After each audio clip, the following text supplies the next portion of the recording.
Kendall, Lillian's future daughter-in-law, froze mid-toast, the envelope trembling in her manicured hands.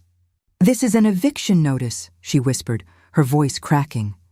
Across the room, Lillian, Michael's mother, the uninvited matriarch, stood calm, composed, and merciless. "That house you moved into with my son, it was leased." "You broke the terms!" Gasps rippled through the bridal shower like shattered crystal. By the time anyone moved, the mother-in-law had already turned and walked out. Legacy intact. All right, before we dive into this crazy story, do me a favor. Subscribe and tell us where you're watching from. The pot roast was burning, but no one cared. The argument had already scorched everything else. "I said what I meant," Jenna snapped, her voice cracking through the kitchen like a whip. "You should have died instead of my mom." Silence detonated in the room, not a stunned dramatic pause, but an oxygen-sucking vacuum. I stood there, dish towel in one hand, spatula in the other, like some caricature of domestic defeat. Across the granite island, Kyle didn't flinch. His mouth stayed shut. His eyes shifted to the floor like he was waiting for this to pass, like a thunderstorm he'd decided not to feel. I blinked once. That was all I allowed. Not because I wasn't shattered, but because I had too much practice holding pain under the skin. "I'm going to my room," I said. My voice was steady. "I don't know how." I walked past them slowly, deliberately, like I was wading through smoke. I didn't slam the door behind me. That would have been too generous. Slam doors scream. I wanted mine to whisper. I heard everything, and I won't forget it. In the quiet of my bedroom, the walls closed in around old memories. My late husband's favorite chair still sat near the window, where the afternoon light made his absence sharper than usual. Gerald would have never allowed this to go on as long as it had. He'd warned me years ago, before the cancer, before the funeral that tore us all down. "Jenna's not grieving. She's greedy. Don't confuse the two." I didn't want to believe him then. I wanted to believe that time and shared grief might turn us into something resembling a family. Instead, they moved in 6 years ago with their infant and promises of just until we get back on our feet. And like ivy through brick, their presence slowly took over. First the living room, then the kitchen, then Kyle's suggestion to convert my sunroom into a shared space. Jenna began redecorating without asking, throw pillows that weren't mine, a diffuser that smelled like artificial vanilla choking the hallway. But I let it go because that's what mothers do until today. Because that sentence, "You should have died instead of my mom," wasn't just anger. It was truth that leaked out when the filters fell away. And Kyle's silence, that was his signature on it. I sat down at the edge of my bed, elbows on knees, fingers laced. I didn't cry. I didn't scream. I simply stared at the beige carpet until my breath slowed. Then I stood up. I opened the top drawer of my dresser and reached past the lavender sachets and the tucked-away birthday cards. My hand found the old keyring, brass, cold, solid in my palm, the spare set, the master copies, still labeled with those little red tags Gerald had printed at the hardware store himself. And beneath it, I pulled out the manila folder, the one labeled in my own careful handwriting, Deed 109 Woodshire Lane. It was heavier than I remembered, not in weight, but in consequence. The house was mine. Bought in 1993, paid off in full by 2009. I'd refinanced once when Gerald got sick, then worked overtime shifts at the hospital to catch up. I'd raised my children here, watched 2 dogs grow old here, buried one of them under the maple tree in the backyard, and somehow along the way, I'd let them forget that. A noise stirred in the hallway. Jenna's footsteps pacing the creak of the floorboard outside my door, then a low mumble. Maybe Kyle. I didn't lean in to hear it. Instead, I sat back down and opened the folder. The original deed, the mortgage closure letter, the county tax receipts. My name stamped over and over in blue ink like a whisper from the past saying, "You still own something, even if it's just your right to peace." I didn't know where this was going. But I knew it was going somewhere, and it wasn't going to be quiet anymore. I woke early, earlier than usual. The house was still dark, the hallway dimly lit by the flicker of the porch light sneaking in through the front glass. I didn't flip the switches. I wanted to move through my home, not just to walk it, but to feel it.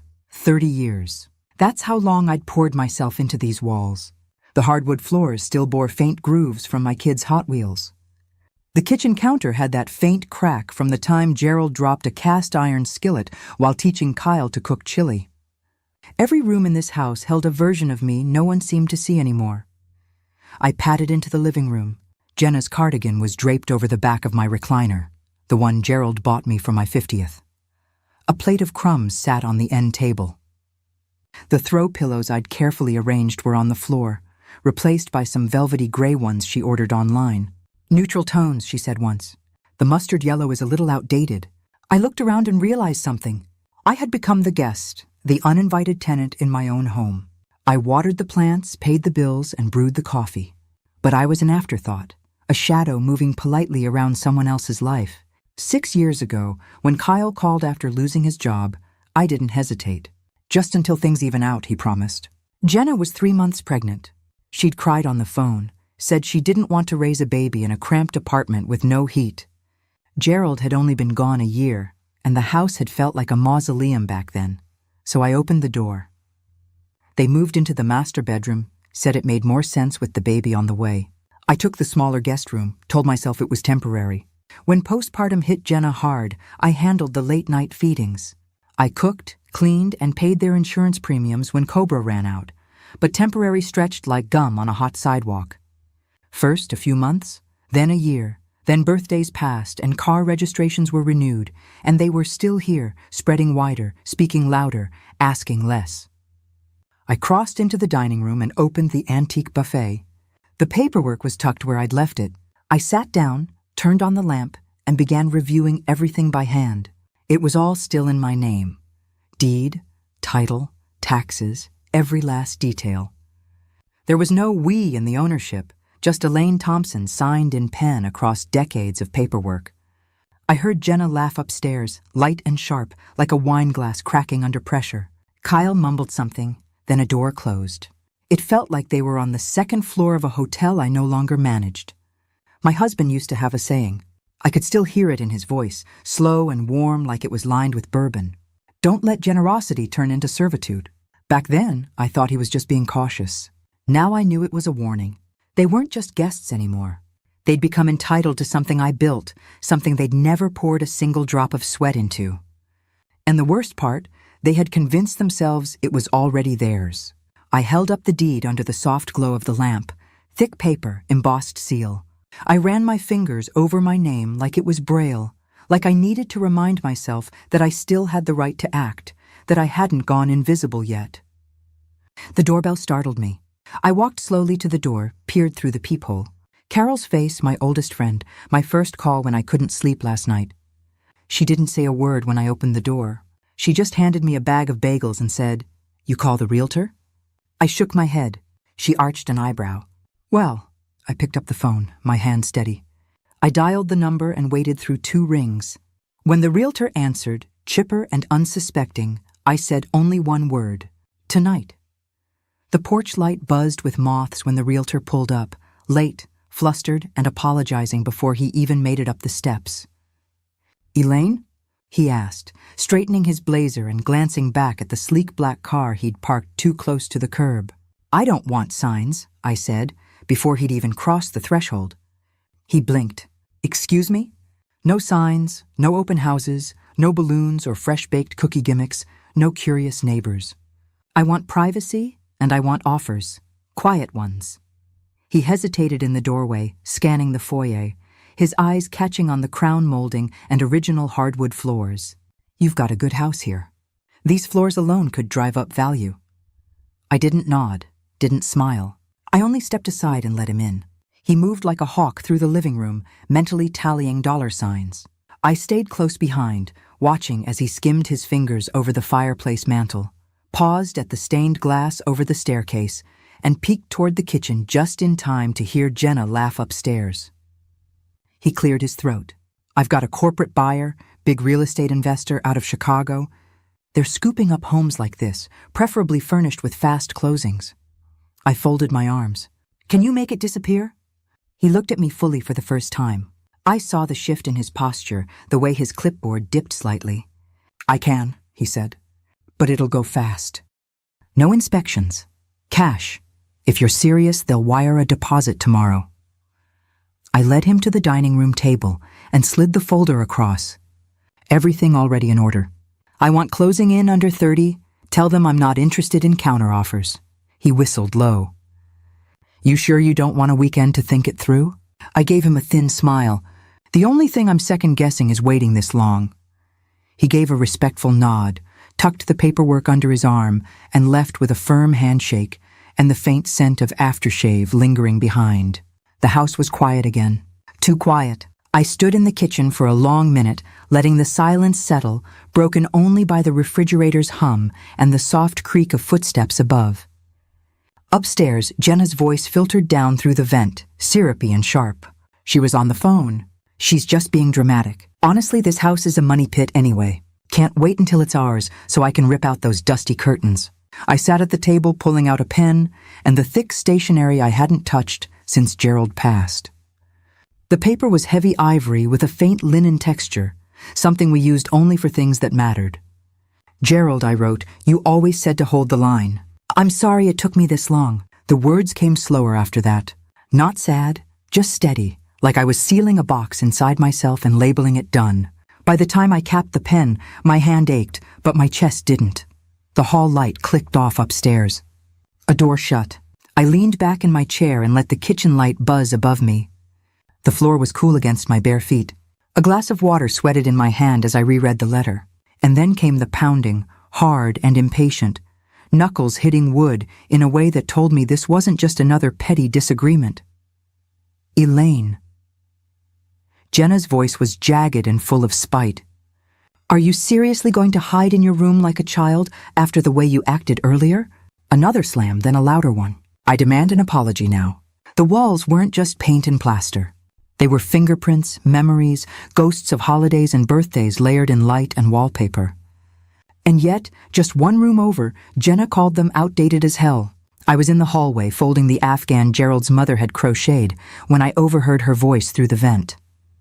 I swear if I see that velvet couch one more time, I'll set it on fire. Jenna sneered with a theatrical groan. It's like living in a senior center. That lamp in the den. It literally smells like dust and regret. Kyle mumbled something too soft to make out, but his silence had grown familiar, like wallpaper you forget is even there.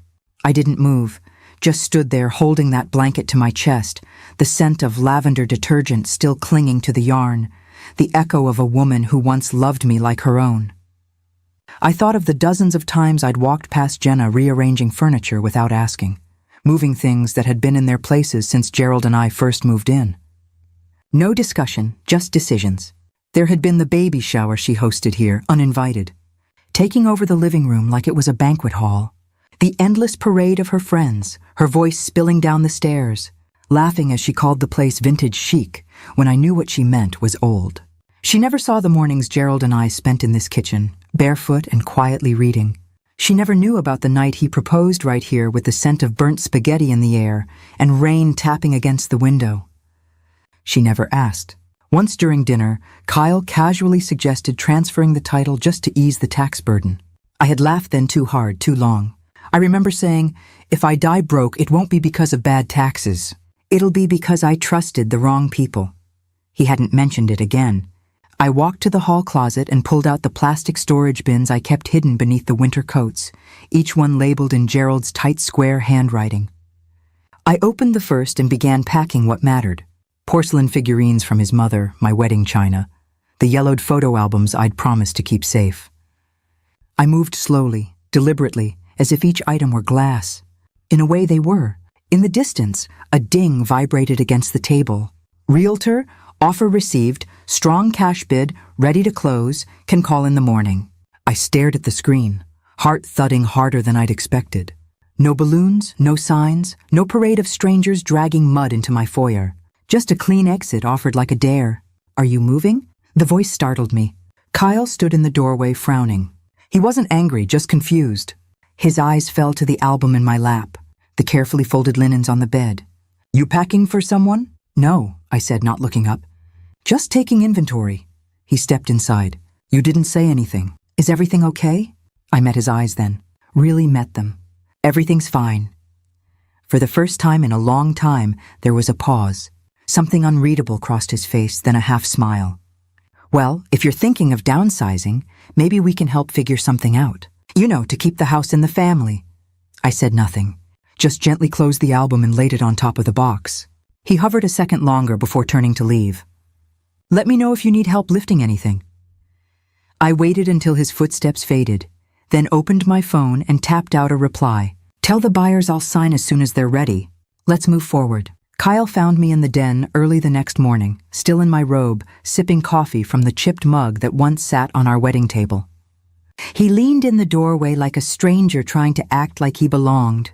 His eyes dropped to the half-packed box of photo albums on the floor. Are you seriously moving? He scoffed, half laughing like it was a punchline. I set the mug down and looked him square in the eye. Number, but you are for a beat. He didn't move. Then he snorted. Okay, funny. You're just upset. Jenna was out of line. I'm not upset, I said, calm as rain. I'm finished. He blinked at me. Finished with what? This arrangement.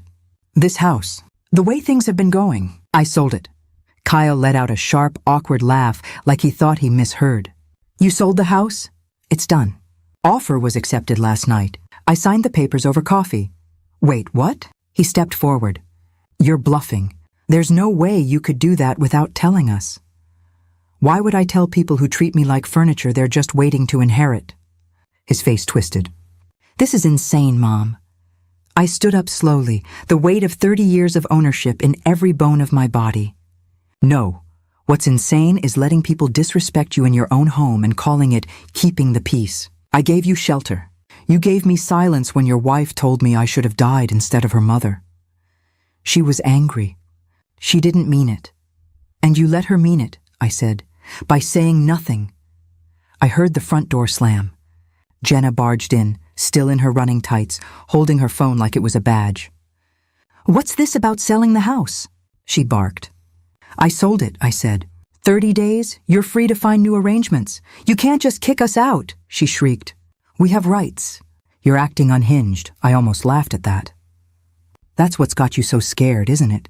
That I'm finally acting like I matter, Jenna's voice sharpened like glass.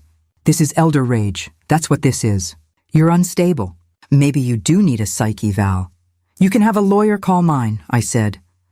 But I promise you this, you'll be packing before the Christmas tree goes up. Kyle rubbed his temples.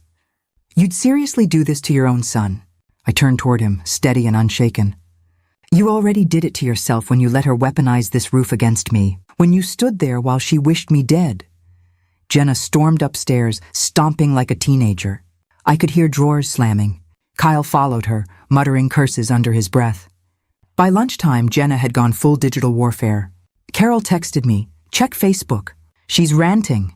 Sure enough, there it was. A long, capital letter-filled post about abusive boomers ruining families, holding power over younger generations, and making their children homeless out of spite. My name wasn't mentioned directly, but anyone with eyes could read between the lines. There was even a blurry photo of the living room, my living room, with the caption, Imagine being thrown out of the only home your child has ever known. Shameful. I didn't comment. I didn't even react. I closed the app, made myself tea, and opened my late husband's file box. The smell of old paper and cedar oil rose up like a memory. Tucked inside was the note he wrote on our 20th anniversary. Don't let generosity turn into servitude. I'd kept it all these years, and now it felt like prophecy. That evening, while I was going through his watch collection, a ping echoed from my laptop, a private message on Messenger from a name I didn't recognize. You don't know half of what your son and daughter-in-law said behind your back.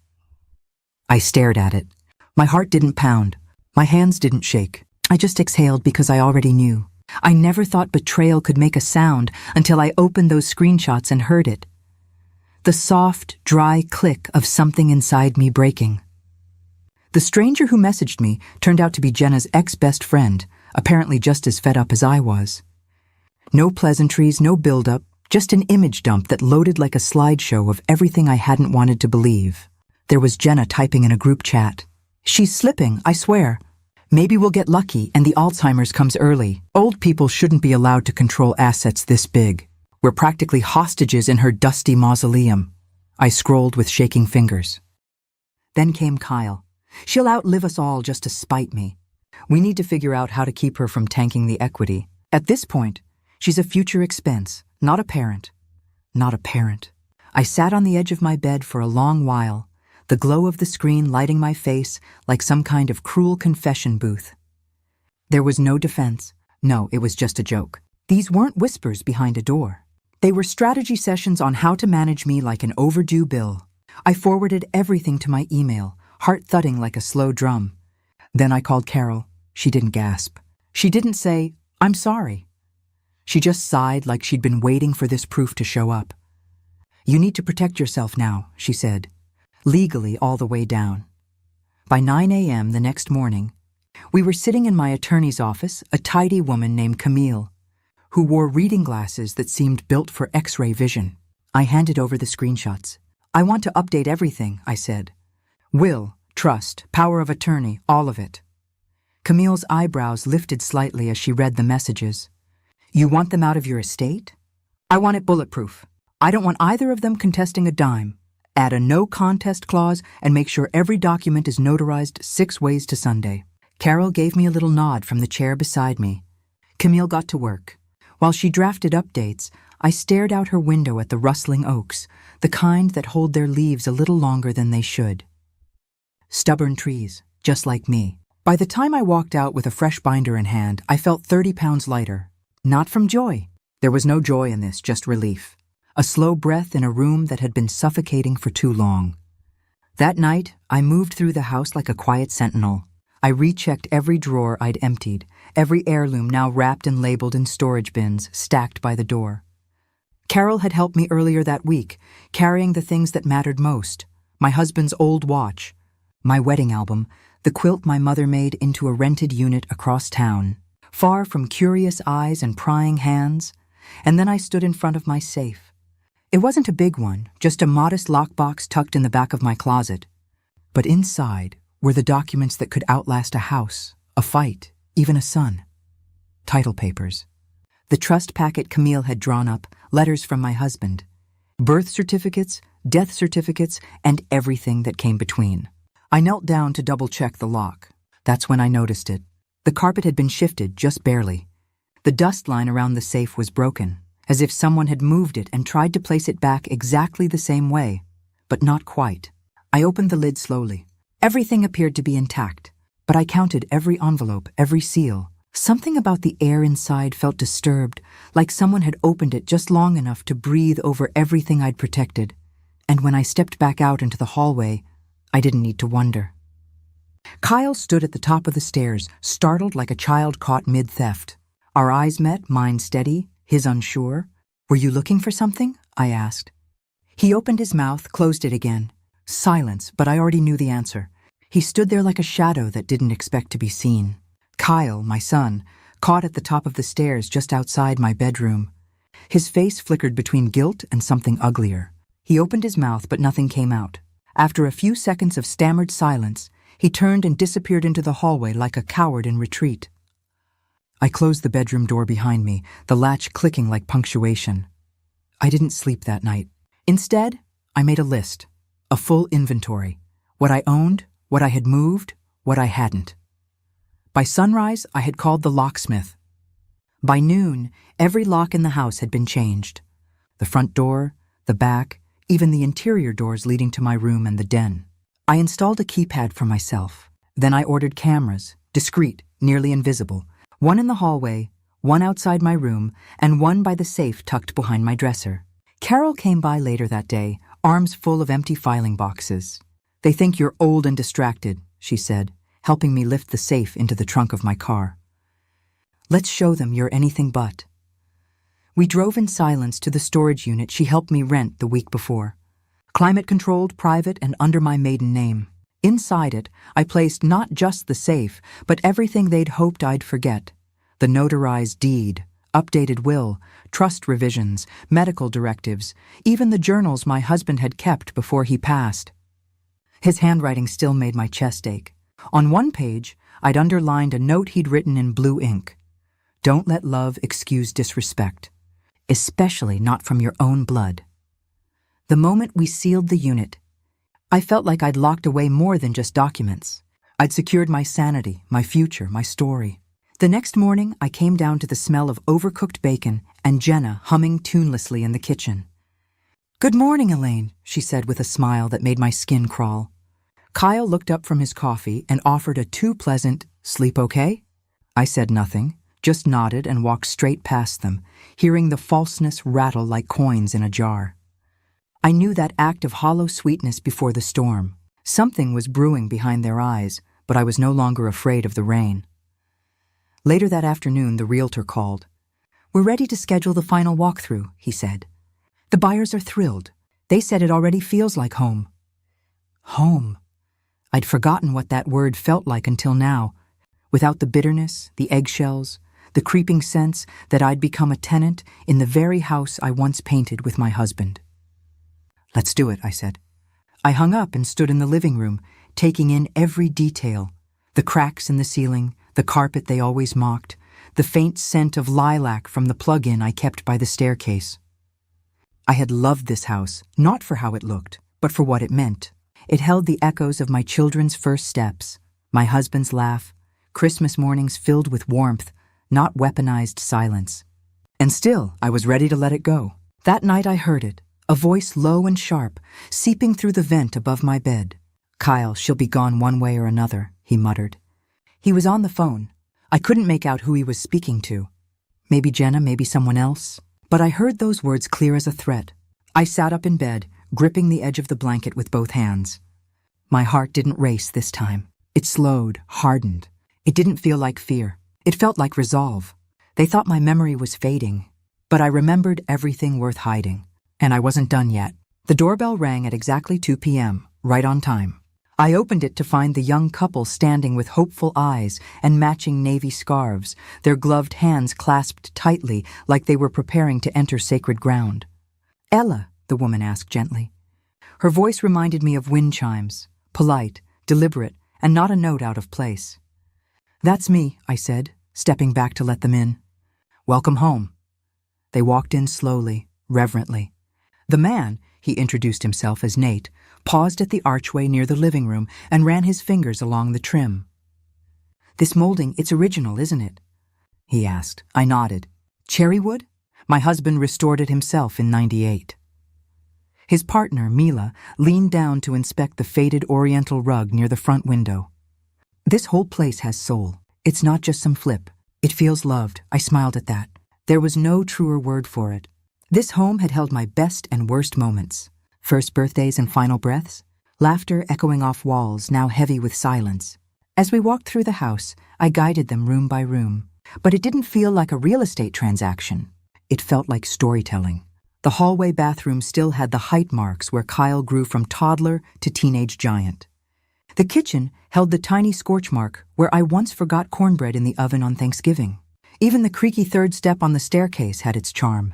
I never fixed it. You need one thing in a house that complains when you sneak around. We stepped out onto the back deck. The breeze nipped our skin, but Mila stood still, eyes closed. "You can hear the trees here," she said. "That's why we never trimmed them too much. My husband used to say the maples deserved to speak."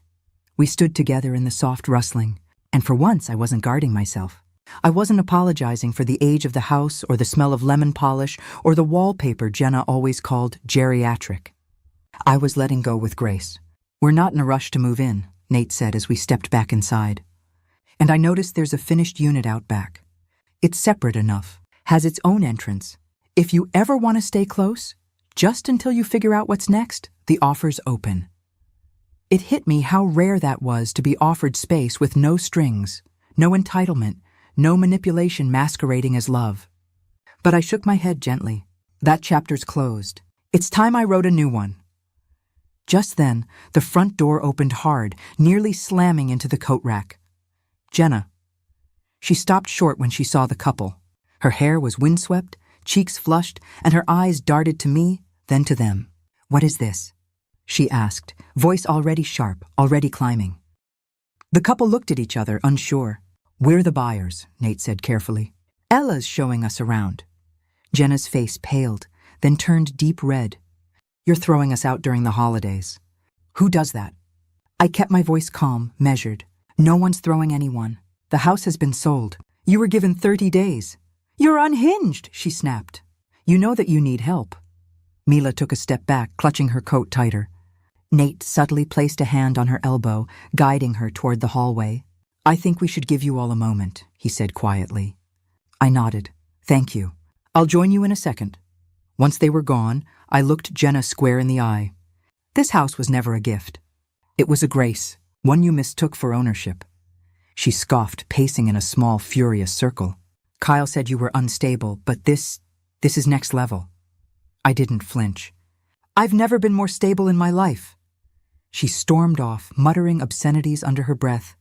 I let the silence settle again, knowing full well the next few weeks would be a theater of performative chaos from her end. But I had the contract, the closing date, the keys to a future they would never hold again. In the evening, the first time someone forwarded me the video after a long time, I thought it was a mistake. There was Jenna sitting on a milk crate outside what looked like a hotel. Tears smeared across her cheeks and a red scarf looped around her neck like she was in a Christmas tragedy. Her voice trembled as she faced the camera. My mother-in-law kicked us out with no warning, she sniffled. During the holidays, I mean, what kind of person does that to family? The video ended with her pulling her son, my grandson, into the frame, holding him tight and whispering, We're doing our best, baby. The views exploded overnight. 500,000, then 1 million. I watched it twice, stone-faced, the soft piano music in the background, the exaggerated lighting, the strategic mention of my supposed mental decline. It was a masterclass in manipulation. She was spinning it like I was some cruel old woman with no heart and too much time on her hands. There were hashtags, boomer eviction, holiday homeless, even one that said Darwin Grandma Gate. Then the comments started rolling in. Some were sympathetic to her, but others started asking questions. Wait, wasn't she living in her mother-in-law's house rent-free? Didn't the mom own the home outright? Why is there no mention of the actual property sale? Anyone got the other side of the story? I hadn't planned on saying anything. Silence was my power. Always had been. But then my phone rang one night while I was folding laundry, and the name on the screen made me pause. Sophie, my granddaughter from Kyle's older half-sister. She lived 3 states away and rarely called. Hi, Grandma, she said hesitantly.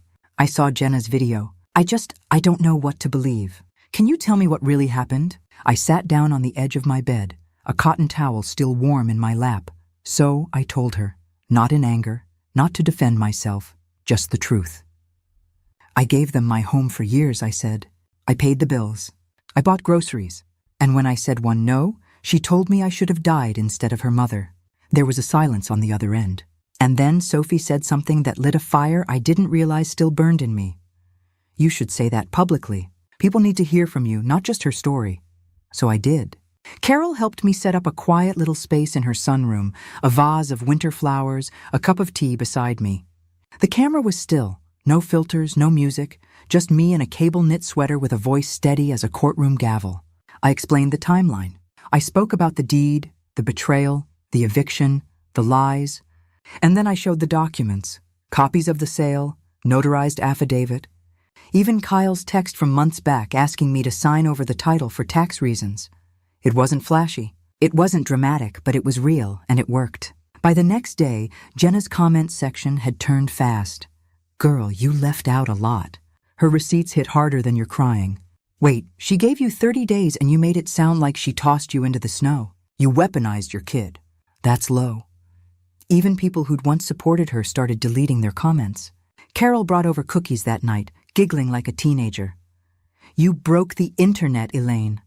I didn't feel triumphant, just steady. I had always been the quiet one, the background support. But now I realized silence wasn't always noble. Sometimes it was just letting liars speak louder. I was sipping tea when my phone buzzed again. Unknown number. I almost ignored it. But then I picked up. Hi, this is Rachel Delaney from the Courier-Journal. We're working on a story about elder rights and property disputes. I saw your video.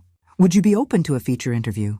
The journalist met me at a local cafe, sunlight spilling across our table like it was blessing the moment. She came alone, just a legal pad, a small mic, and a calm smile. I watched both videos, she said. Yours didn't go viral, but it made people think. That's harder. I nodded. cradling my coffee with both hands. I don't want to be a spectacle. I just want to be heard without shouting. We spoke for over an hour. I told her everything from the moment Jenna moved in with her mother's grief, still fresh and sour, to the night she told me I should have died instead. Rachel asked sharp questions, but with gentleness, like she was drawing a line in chalk, not carving a wound open. Then she said, "Do you mind if I look into the financial side? You mentioned some strange mail before. If anything's illegal, we'll need proof." I didn't flinch. "Go ahead." I kept it all. And I had every misaddressed envelope, every urgent notice I was told to ignore, every stack of unopened junk mail that Kyle used to toss before I could see it. I handed her the stack in a manila folder labeled Kyle plus Jenna Suspicious. I hadn't meant it as a joke, but it felt like one now. Rachel left with a thank you and a promise to dig deep. I didn't expect much. 3 days later, she called me, voice sharp with urgency. "You were right," she said. "They took out multiple payday loans, at least 4 different companies. But here's the kicker. They used your address, and Kyle signed 2 of them with your name." My stomach dropped. I hadn't expected criminal activity. Manipulation, yes, but this is mail fraud and identity misuse. We've run it by our legal team. We're including it in the article. But I thought you should know before it hits print. I sat in silence for a moment, then said what I hadn't dared believe I'd feel. "I want to press charges." Rachel paused. "You sure?" "I've spent years being unsure. I'm done with that now." The article dropped 2 days later under the headline, "Boomer Betrayal, A Mother's Quiet Fight Against Financial Abuse." It wasn't flashy. No pop culture tie-ins, no sobbing confessionals, but it was thorough and devastating. They included side-by-side documents, my clean credit score, the forged loan applications, the video Jenna posted, and a notarized letter from me explaining my decision to sell. The public flipped again. Commenters called for accountability. One wrote, "This is elder abuse with an Instagram filter." Another said, "She raised him better than this, and he unlearned every bit of it." Meanwhile, the sale of the house finalized. I signed the last document at the real estate office, watching as the deed transferred in silence. The young tech couple had wired full payment, clean, quick, and done. Carol took me out for pie after said it was a freedom slice. I barely tasted the cinnamon or butter, but the texture felt real, solid, like the start of something new. That evening, as I packed the last few things from the linen closet, a knock came at the door. I opened it and found a man in a USPS vest holding a plain envelope. "Are you Jenna Martin?" he asked. I shook my head. "Number, but I know where she is." He handed it over, court summons certified. And there it was, her name in bold, the seal stamped over the flap. Mail fraud, identity theft, unauthorized loan acquisition, the works. I didn't feel angry. I felt clean. I never thought I'd see my son sitting across from me in a courtroom, flanked by a woman who once called me Mom, like it meant something. But there we were. The courtroom smelled like paper and tension. The air was dry, recycled, and just cold enough to keep everyone slightly uncomfortable. Jenna wore a soft pink cardigan, probably to look innocent. Kyle couldn't even meet my eyes. The bailiff called the case and it began. They claimed elder abuse. Jenna's voice shook, but her words didn't. "She's unstable. We were trying to help her and she turned on us." Kyle, finally looking up, added, "She's confused. She started making erratic financial decisions and kicking us out was retaliation. We were protecting her estate. Protecting it? They were draining it." My attorney, Michelle Chang, stood slowly and walked toward the judge's bench. Her heels echoed like a ticking clock, measured, deliberate, final. "No witnesses for the plaintiffs?" she asked. "Just statements?" The judge raised a brow. "Correct." Michelle nodded, then clicked a remote. A screen lit up. First, the notarized will update it after I found Kyle at my safe. Second, screenshots of Jenna's messages calling me a memory loss grenade waiting to explode. Third, the TikTok post and the follow-up comments where Jenna mocked my mobility scooter as a prop for sympathy. I didn't say a word. I didn't need to. Michelle continued calm as ever. "Your Honor, what they're calling erratic decisions are called boundaries. What they call mental decline is called financial independence. What they claim is abuse is actually accountability. Kyle began to shift in his seat. Jenna folded her arms and hissed something under her breath. Michelle didn't flinch. Lastly, she said, sliding a USB into the port. Security camera footage from inside the home. Footage my client had installed legally after noticing suspicious activity. The video played, Kyle opening the safe with a duplicate key. Jenna whispering, "We'll find it eventually," as she rifled through my bedroom drawer. Silence. Even the court reporter paused, eyes wide. The judge leaned forward, lips pursed. "Do either of you deny this is you in the footage?" Jenna tried. "It's context matters." "No," the judge cut in. "It doesn't. Not here." I watched the judge's eyes settle on mine, softening a little. "Mrs. Linton, is there anything else you wish to say?" I stood. My legs felt strong, not heavy like they had when I'd first heard those awful words in my kitchen weeks ago. "I gave them my home," I said, voice steady. "I paid for groceries. I babysat during postpartum. I ignored insults, disrespects, and boundary crossings, but I didn't give them my life to carve up." The judge nodded slowly. "Case dismissed. This was never elder abuse. It was elder exploitation. I strongly recommend both parties seek psychological counseling. And if I may say so, Miss Linton, you've handled this with grace I rarely see." I didn't smile. I just turned, gathered my things, and walked past them. Past Jenna's tears that came too late. Past Kyle's silence that always came too soon. Out the double doors into the brisk air that smelled like a clean break. Michelle walked beside me. "That went about as well as it could have," she said. I nodded. No apologies, but I didn't come for those. She smiled. "That's strength, Elaine." Before I even got to the car, my phone buzzed. Realtor. The check cleared. "You're officially out." I stared at the screen. Officially out of the house, of their orbit, of the trap I'd mistaken for family. For the first time in decades, my home didn't echo with resentment. No slammed doors, no judgmental sighs behind hallway corners, just the steady hum of seagulls, wind chimes, and the shuffle of my slippers against hardwood that still smelled faintly of new varnish. I'd traded square footage for solitude, and I never felt richer. The condo sat tucked on the third floor of a weathered complex near Lake Erie. The balcony was small, but it caught the morning sun just right. I kept a tin watering can by the sliding door and a pair of begonias that bloomed in choral bursts. Carol said they reminded her of lipstick from the 70s. I spent my mornings volunteering at the community garden just 2 blocks away. The dirt under my nails felt like purpose. By afternoon, I was usually seated in the library corner of the senior center, helping others sort through insurance forms or write letters they couldn't bring themselves to speak out loud. Pain was universal, so was survival. Carol came by most Fridays, always with too many cookies and not enough napkins. One evening, she walked in with a tiny foil-wrapped cupcake and a single candle jammed into the frosting. "No more house, no more moochers. That's worth toasting," she said. We clinked our tea mugs together like champagne glasses. Later that night, I sat at my desk, a modest little nook in the corner of the living room. A leather-bound journal lay open. The heading read, Chapter 1, The Difference Between Generosity and Sacrifice.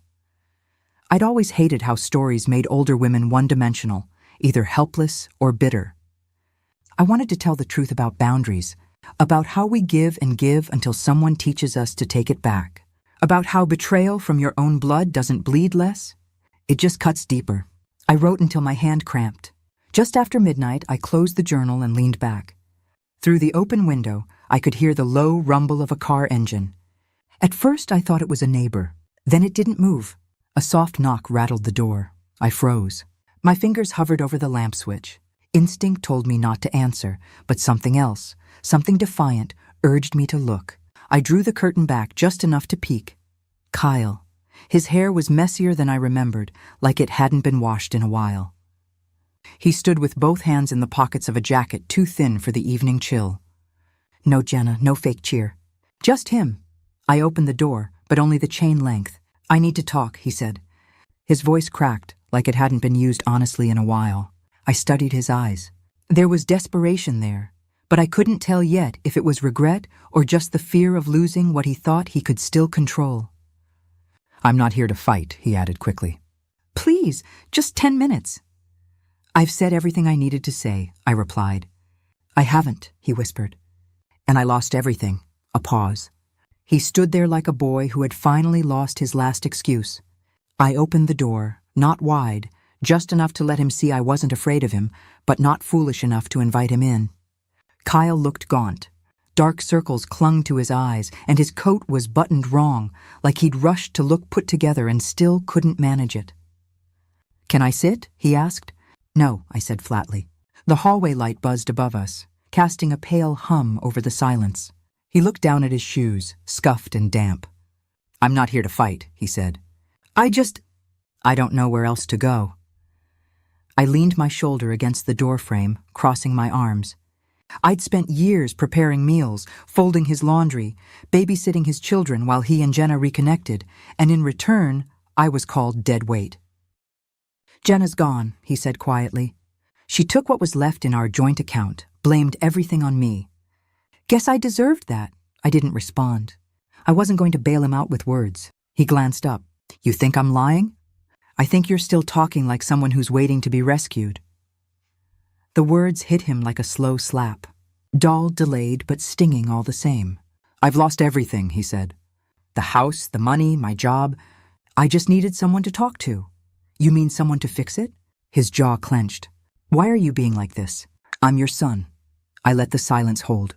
Let it weigh him down. You sat there, I finally said, in my house while your wife screamed I should have died instead of her mother. And you said nothing, he winced. I didn't mean for any of this. But you let it happen. I stepped out just enough for my voice to drop lower, calmer. Gratitude was your rent, Kyle. You defaulted. His lips parted, then closed again. No words came. Maybe for the first time he realized there wasn't an apology deep enough to undo it. I didn't come for money, he said softer now. I wanted to understand why you did it, why you sold the house.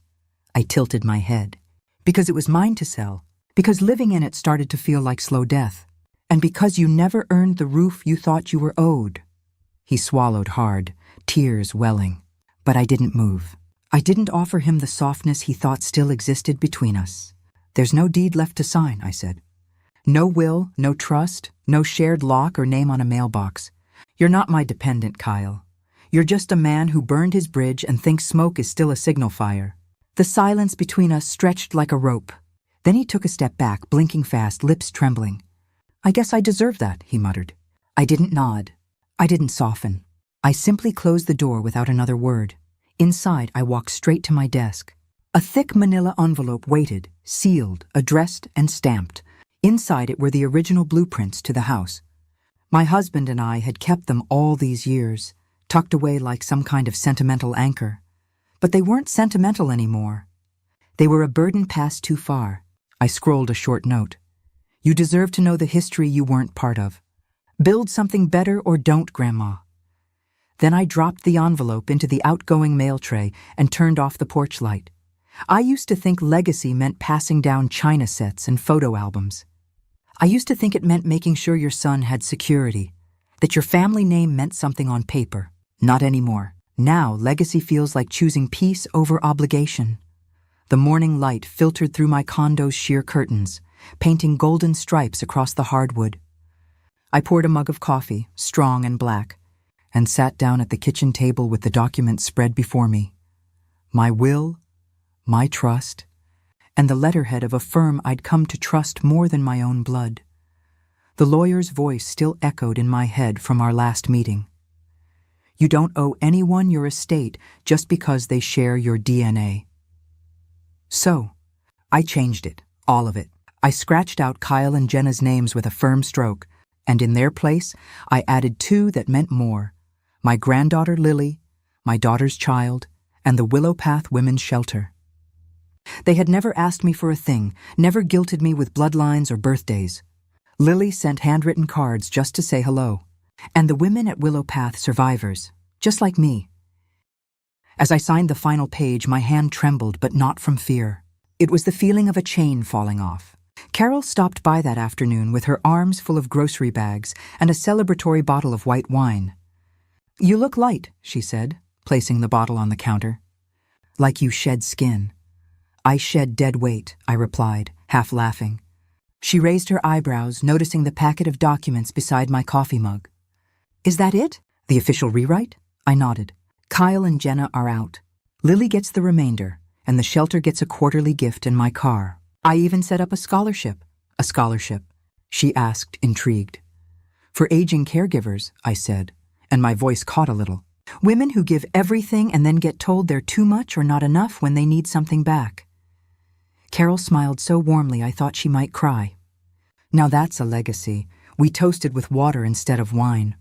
I'd had enough dizzy days, emotional and otherwise. Later, while organizing my desk, I tucked the updated will into a fireproof lockbox and slipped a flash drive beside it. Digital copies, backups, passwords, everything in place. I no longer feared what would happen when I was gone. I feared what would have happened if I hadn't done this. I even wrote Lily a letter to accompany it one day. I didn't tell her about the fights or the insults, just the love, the pride, the warning not to confuse inheritance with entitlement.